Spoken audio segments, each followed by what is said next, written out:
conseille, c'est d'utiliser des ventouses en silicone.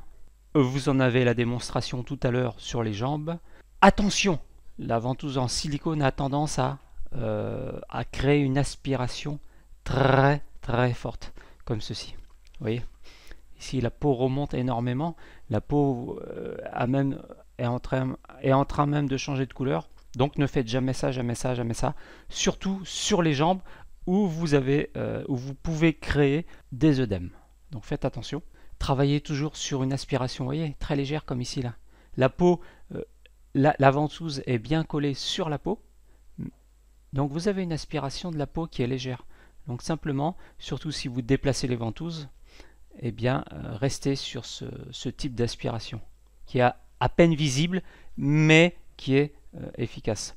On va utiliser ces ventouses, tout à l'heure je vais vous le montrer, eh bien, sur les trapèzes, les épaules, ça c'est excellent pour relâcher la tension nerveuse, tension du cerveau, tension musculaire. Alors normalement on dit que pendant les 3 premiers mois de la grossesse, les ventouses sont interdites. On ne va jamais travailler sur l'abdomen, les lombaires, le sacrum, le bas du dos, d'accord. Pas de ventouse fixe sur les jambes, à cause des œdèmes qu'on peut créer, parce que vous allez déplacer énormément de fluide, de liquide et de sang avec la ventouse, donc faites attention. Donc toujours une aspiration légère. On va éviter d'avoir des ventouses fixes sur les pieds et sur les chevilles, parce que vous avez des points d'élimination, des points très réactifs. Donc là, faites attention à ça. Travaillez toujours sur une aspiration faible, très faible, avec un temps de pause réduit à 2-3 minutes, hein, par exemple sur les épaules ou entre les omoplates, jamais en dessous des omoplates. Travaille sur le haut du dos, et si vous faites des ventouses de type fixe, comme on va voir tout à l'heure, eh bien, on va les laisser 3-4 minutes avec une aspiration faible. On utilise une ou deux ventouses, ça suffit largement, et avec de la chance, quand c'est bien fait, ça permet vraiment de faire dormir, de relaxer. C'est un peu étonnant, mais il y a une action. Ce qui est intéressant, c'est d'avoir cette action sur le système nerveux. Acupression, vous savez faire.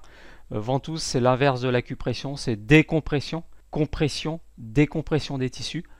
Et c'est sûr, on va travailler, c'est ces mouvements particuliers qui vont amener une grande relaxation et du repos. On verra des petits mouvements très doux comme ceci. Alors ce qui se passe, c'est que là, on voit que la ventouse, elle accroche. Donc même souvent, essayez un petit peu de relâcher la tension. Et ensuite, eh bien, vous avez des mouvements simples, hein, basiques, très intéressantes, basiques mais efficaces.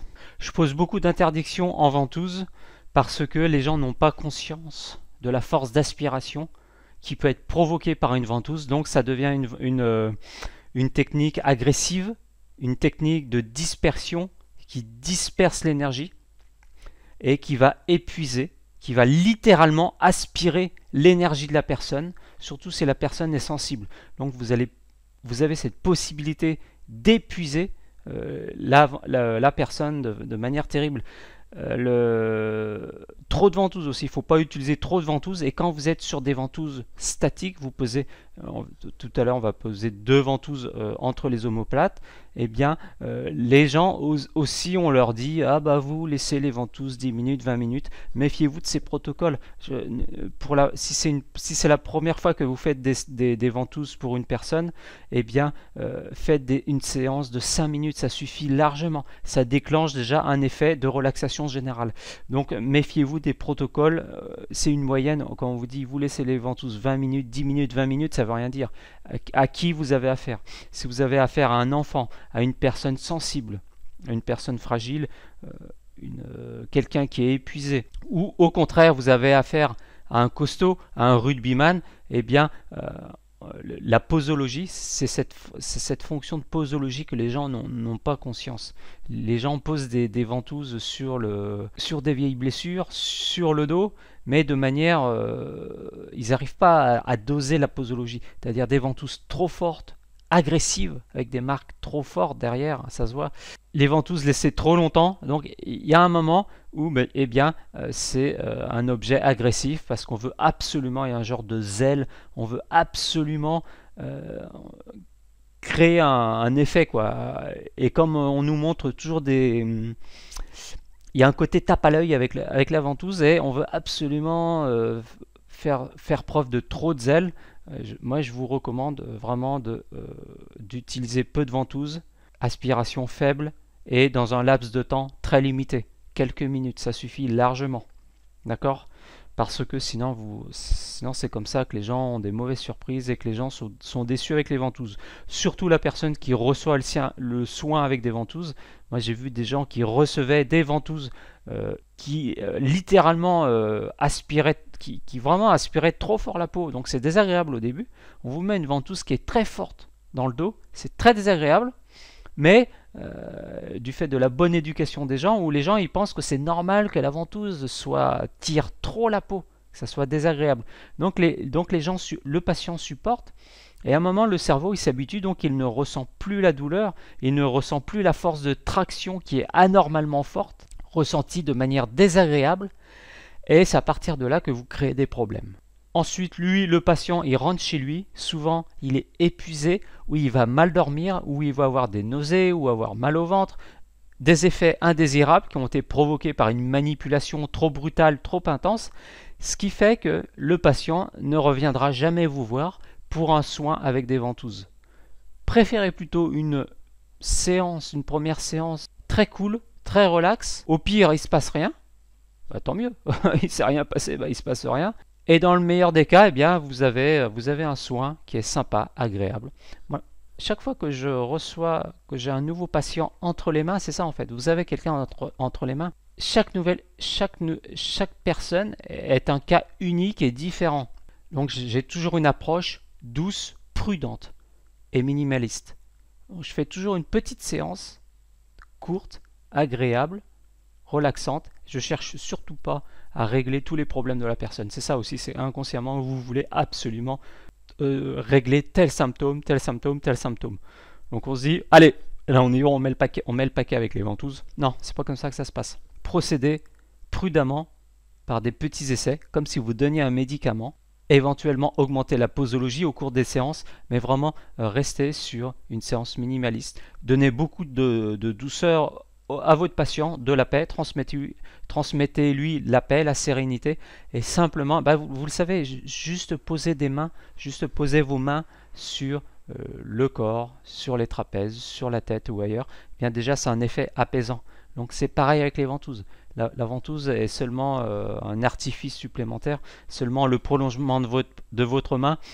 Donc la main doit être très chaude, relaxante, et la ventouse, elle est simplement là pour soulever un peu la peau, pour créer une force de traction différente, créer une nouvelle dynamique au niveau des muscles, mais ça doit s'arrêter là, d'accord?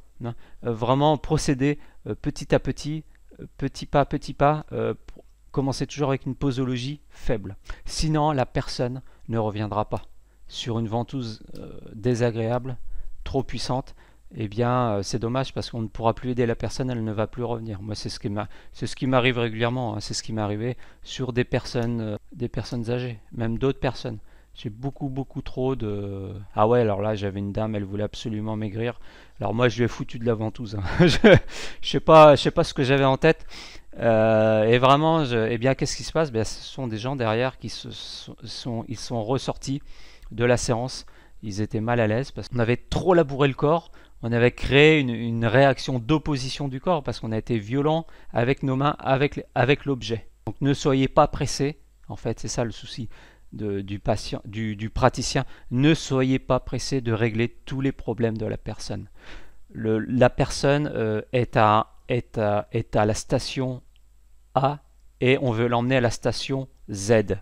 Vous comprenez? Donc il y a un trajet vers la guérison, la station Z. Eh bien, ce que je vous propose, c'est de la première séance, aller de la station A à la station C ou D.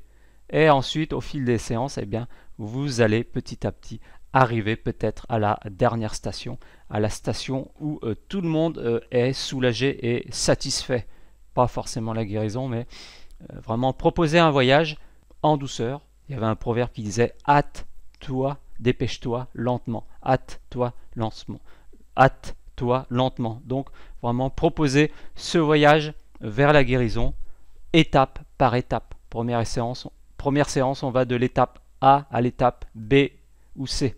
On fait très peu de pas, mais on est dans la bonne direction. Et c'était ça mon défaut, c'est vraiment vouloir régler tous les problèmes. Vous n'allez jamais régler tous les problèmes. Et si vous réglez un problème en thérapie, ne vous inquiétez pas, vous en aurez d'autres derrière. C'est comme ça.